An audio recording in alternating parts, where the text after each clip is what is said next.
إن الحمد لله نحمده تعالى ونستعينه ونستنصره ونعوذ بالله تعالى من شرور أنفسنا وسيئات أعمالنا. يهده الله فهو المهتد ومن يضلل فلن تجد له وليا مرشدا. وأشهد أن لا إله إلا الله وحده لا شريك له، له الملك وله الحمد يحيي ويميت وهو على كل شيء قدير. وأشهد أن محمدا عبده ورسوله صفيه وخليله، بعثه الله هاديا ومبشرا ونذيرا وداعيا إلى الله بإذنه وسراجا منيرا. فبلغ الرسالة وأدى الأمانة ونصح الأمة ونحن على ذلك من الشاهدين. أما بعد، أيها الإخوة المؤمنون، أيتها الأخوات المؤمنات، ما أسرع أيام الخير مضيا. هذا هو رمضان يطوي صفحاته، وهذا هو رمضان قد مضى بسرعة. وصدق الله حيث قال أياما معدودات. إنها أيام معدودات تمر بسرعة، فكيف حال المؤمن بعد رمضان هو الأهم. يعني رمضان هو محطة إيمانية موسمية سنوية ليرى المؤمن نفسه بعد رمضان.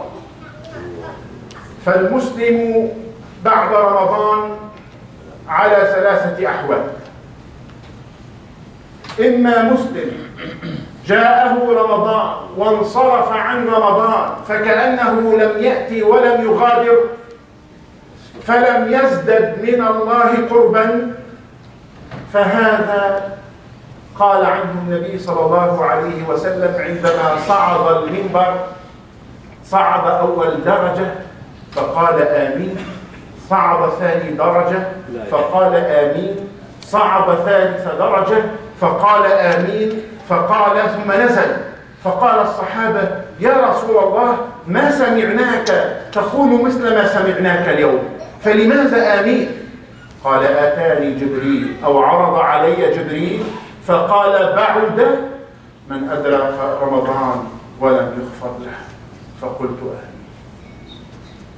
وبعد من ذكرت عنده ولم يصلي عليه، فقلت آمين. اللهم صل وسلم وبارك على سيدنا محمد. وبعد من أدرك والديه أحدهما أو كلاهما ولم يدخل بهما الجنة، فقلت.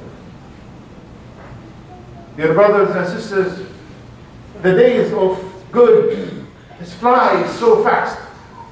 And yesterday we were welcoming Ramadan, and today we're saying goodbye to Ramadan. But Ramadan is leaving us.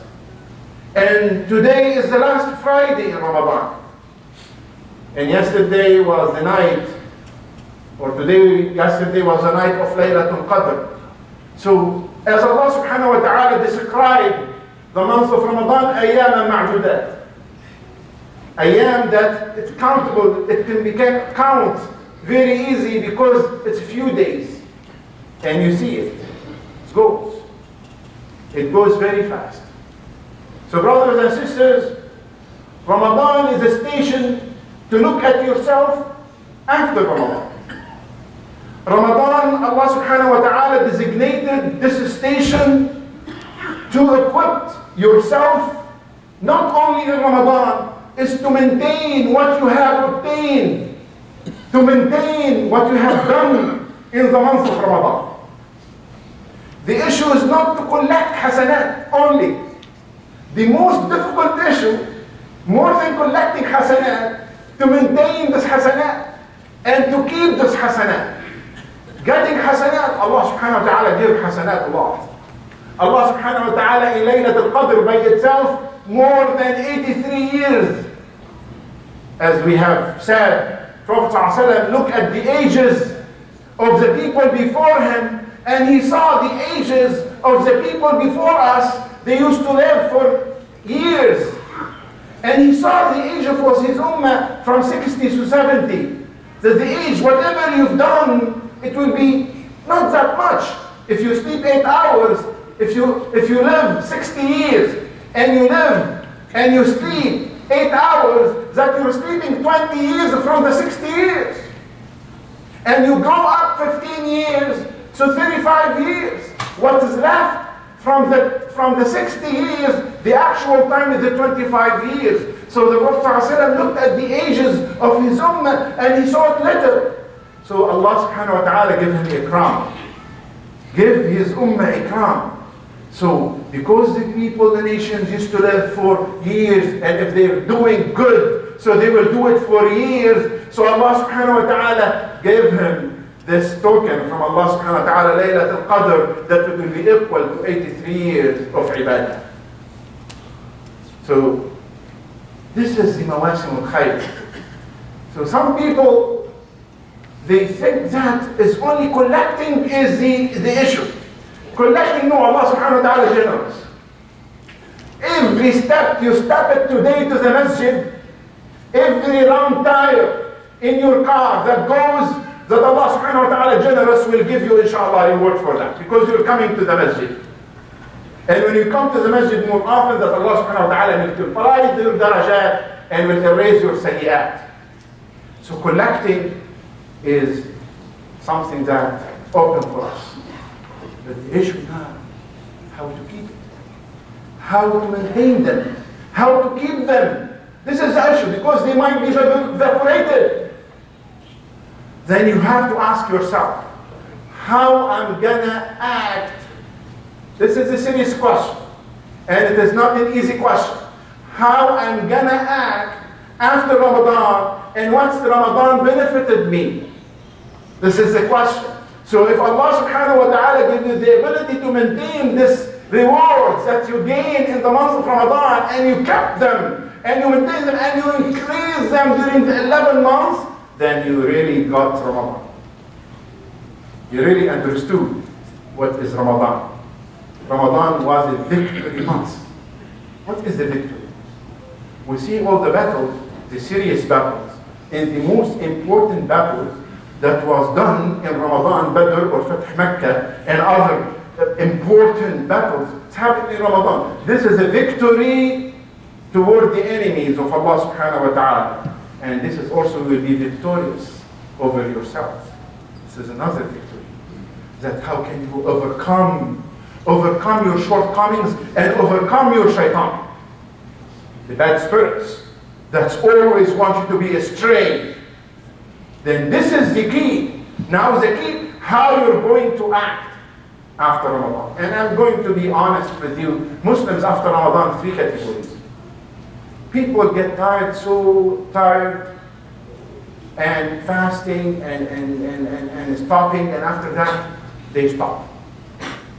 This is critical. This is a serious issue. We're not going to be the same in Ramadan. Yeah, this is normal. If you want to be practical, you're not going to worship Allah subhanahu wa ta'ala after Ramadan the same way that you used to worship Allah in Ramadan. This is understandable. Because Allah subhanahu wa ta'ala gives you this mawsim is to this occasion to elevate yourself, and you have done it. So we're expecting, it is expected that after Ramadan, their people, their thermostat will go a little bit down. It is expected. But what is not expected and what is not accepted as well is to cut this relationship with Allah subhanahu wa ta'ala. You're not praying tahajjud after Ramadan, might be understandable. You're not going to read Quran every day, it might be understandable. You're not going to pay charity as much as you used to do in Ramadan, it is understandable. But the thing that is not understandable and will not be accepted is to cut this road between you and Allah subhanahu wa ta'ala. وَاعْتَصِمُوا بِحَبْلِ اللَّهِ جَمِيعًا. This is the i'tisam, is to link to Him. So Ramadan was a station to be linked to Him, and you come after Ramadan and you cut this road between you and Allah subhanahu wa ta'ala.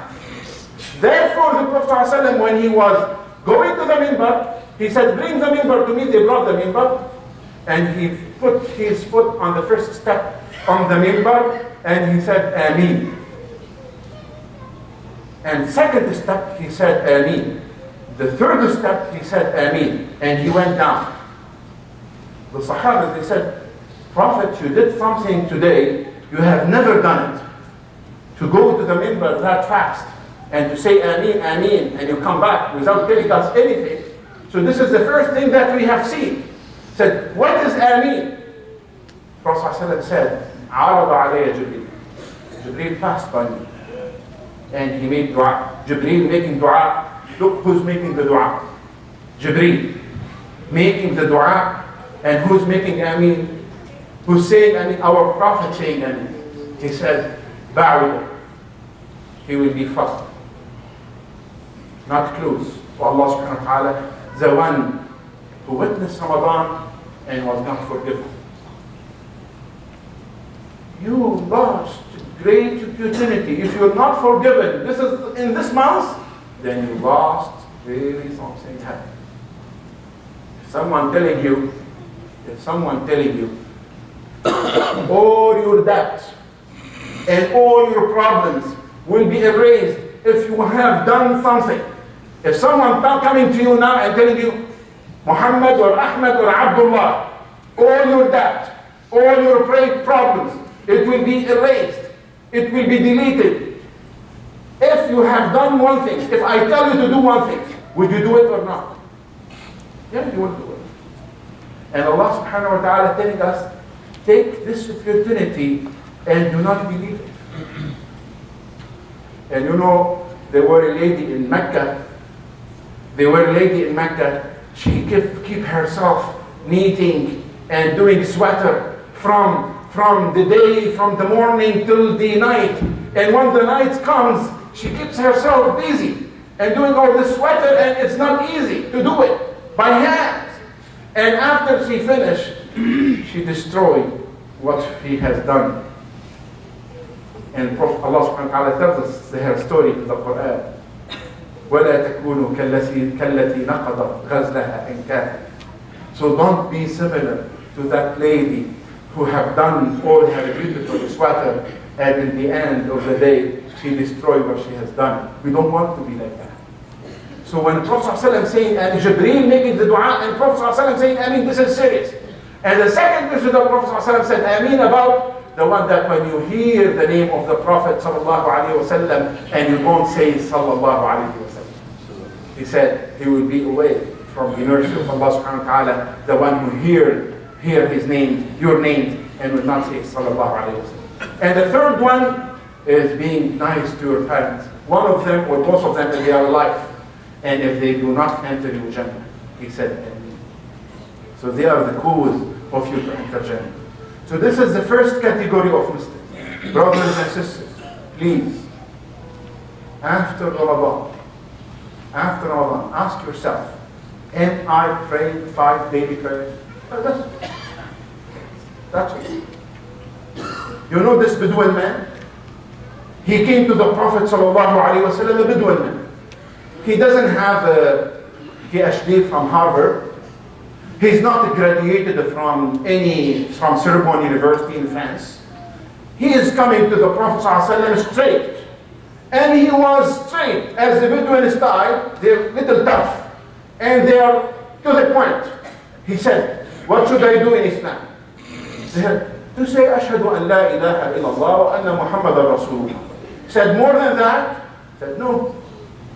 He said, Ashhadu an la ilaha illallah wa annaka Rasulullah. What about Salah? He said, Prophet ﷺ told him, 5 daily prayers. 5 daily and night prayers. He said, more than that? He said, no, except if you want to do voluntary prayer. He said, what about the fast? He said, you fast the month of Ramadan. More than that? No, except if you want to do voluntarily fast. He said, what about zakat? He said, part of your money. Little part of your money. And there's still people not doing it. Part of money to be given to the needy, if you're able to. He said, more than that? He said, no, if you want, except if you want to do voluntarily charity.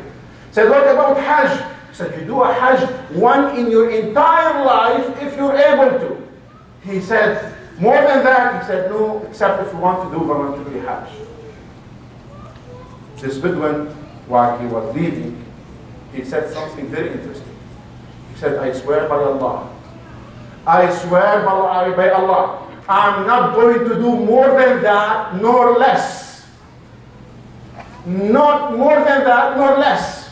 The Prophet ﷺ, he said something, statement still clear in the books of hadith, and it is authentic. He said, أفلح إن صدق And in another riwayah, دخل الجنة إن صدق.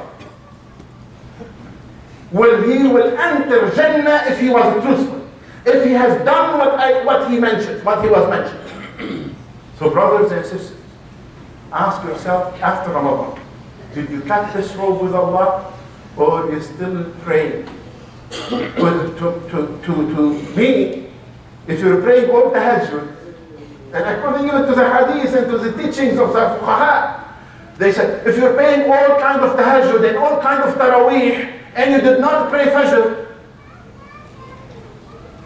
what you do? You're mixing up your priorities. The priorities is not tahajjud. The priorities is not taraweeh, even though they are important. But one farud more important than the sunnah, than the whole sunnah you're praying. More farud is more important than the sunnah you are praying. Taraweeh is sunnah, tahajjud is sunnah. But farud, to pray the farud is the critical issue. Then brothers and sisters, please don't be among those who come Ramadan to them and leave them without any changes. Let's do this change. Let's see the change that's coming to us, inshallah, as we have been coming to the Isha prayer. If you can't come to the Isha prayer, I don't know what kind of job you have. We're praying Isha at 11. What kind of job you have? Some people working, okay, good. But where is the rest? Where is the people in Fajr time? So this is something very important, brothers and sisters. As the scholars, they said, and I repeat this again and again and again, because this is something very important. They said it in their books. They said, علامة قبول الطاعة أن توفق إلى طاعة مثلها. وعلامة فساد الطاعة أن لا توفق إلى طاعة مثلها. So the one of the sign of the acceptance of your ibadah, one sign of the acceptance of your ibadah, that Allah will give you the ability to do the other ibadah, because Allah accepted it from you. So if you pray Zuhr, the sign that the Zuhr was accepted, you will pray Asr. And if you pray the Asr, the sign that the Asr is accepted is you will pray Maghrib. But if you did not pray Maghrib, then the ibadah was not accepted. Would you demolish 83 years of worship in Laylat al-Qadr? Would you demolish all the taraweeh you have done? Would you demolish all the fast you have done? I wouldn't recommend that. And no one like that. Because Allah subhanahu wa ta'ala is saying, Ramadan to Ramadan kafara lima baynha. It is a great opportunity. Jumu'ah to Jumu'ah. Ramadan to Ramadan. Salah to Salah. Look at this. We are in big festivals. Salah to Salah is festivals because Allah subhanahu wa ta'ala wiping your sins. Jumu'ah to Jumu'ah, Allah wiping your sins. Ramadan to Ramadan, Allah wiping your sins. And you're telling him, I don't want that. لذلك Prophet ﷺ said, كلكم يدخل الجنة إلا من أبى. You will all enter Jannah. Prophet ﷺ telling you, you will all enter, you're entering Jannah. This is what the Prophet ﷺ said to us, all the Muslims. He said, you all will enter Jannah. كلكم يدخل الجنة. But he said that something in the end. He said, إلا من أبى. Except the one who refused. The one who rejected. The Sahaba, they said, who's gonna reject? Who's gonna reject? Enter in Jannah. He said, من أطاعني دخل الجنة ومن عصاني فقد أبى. The one who follow my footsteps, he will enter Jannah. And the one who refused to follow my footsteps, he is rejected to enter Jannah. Then this is our problem. So brothers and sisters, let's take it serious. The other two kind of people, alhamdulillah, the one kind of people that Ramadan was for them a great opportunity. They will increase the level of ibadah after Ramadan, and that's great, alhamdulillah. And today in the morning, we saw a sign of Laylat al-Qadr. The sun was no shu'a and no cloud around it, and there is little wind. And those people who worship Allah subhanahu wa ta'ala last night, they got, inshallah, as the Prophet ﷺ witnessed, he told us that this is the description of Laylat al-Qadr. Then those who will multiply their reward, they inshallah, they will continue connecting with Allah subhanahu wa ta'ala and increase their ibadat. Inshallah, after Ramadan, at least the 5 daily prayers. please connect with Allah. And the third part, which is they don't really care if they belong to Islam or not. They're sitting in their home watching TV, they don't fast, they don't pray, they're only their means being called Muslim. And those numbers of people, we need to reach them and we need to talk to them because they need us as well. So we ask Allah subhanahu wa ta'ala, the Almighty, to shower us with His mercy and blessings and to accept from us Ramadan and to make us prepared for the next Ramadan, inshallah, by worshipping Him within this 11 coming months, at least that we can establish some strong relationship with Allah subhanahu wa ta'ala, especially our kids. Please ask your son and your daughter, what did you benefit from Ramadan? Watch them. Tell them to pray even in school. Tell them to pray even in their job place. Tell them and follow that with them, because if they are connected with Allah subhanahu wa ta'ala, no virus will be able to destroy their system. No virus will come to them. They will stay as a Muslim and they will die as a Muslim in the time of fitna. We are in time of fitna. And the most important issue that make you connected to Allah is the salah. أرحنا بها. أول ما يسأل عنه المرء يوم القيامة صلاته فإذا صحت صح باقي عمله وإذا فسدت فسد باقي العمل. So the first thing that you will be asked for is the salah. If it was accepted, then the rest of your deed will be accepted. If it was rejected, then the rest of your deeds will be rejected. Then this is something serious, because الَّذِينَ إِن مَكَّنَّاهُمْ فِي الْأَرْضِ أَقَامُوا الصَّلَاةَ. That Allah subhanahu wa ta'ala gives you bounty of eyes, the bounty of the sight, the bounty of the hearings, and all. And He's telling you, thank me. Thank me through the prayer. He's telling you, thank me through the prayers. And this thanks, it will be returned to you. So the salah is not going to be benefited from it, but you will be benefited from it because you demonstrate your connection with Him, and He will protect your system from any damage. أقول قولي هذا أستغفر الله.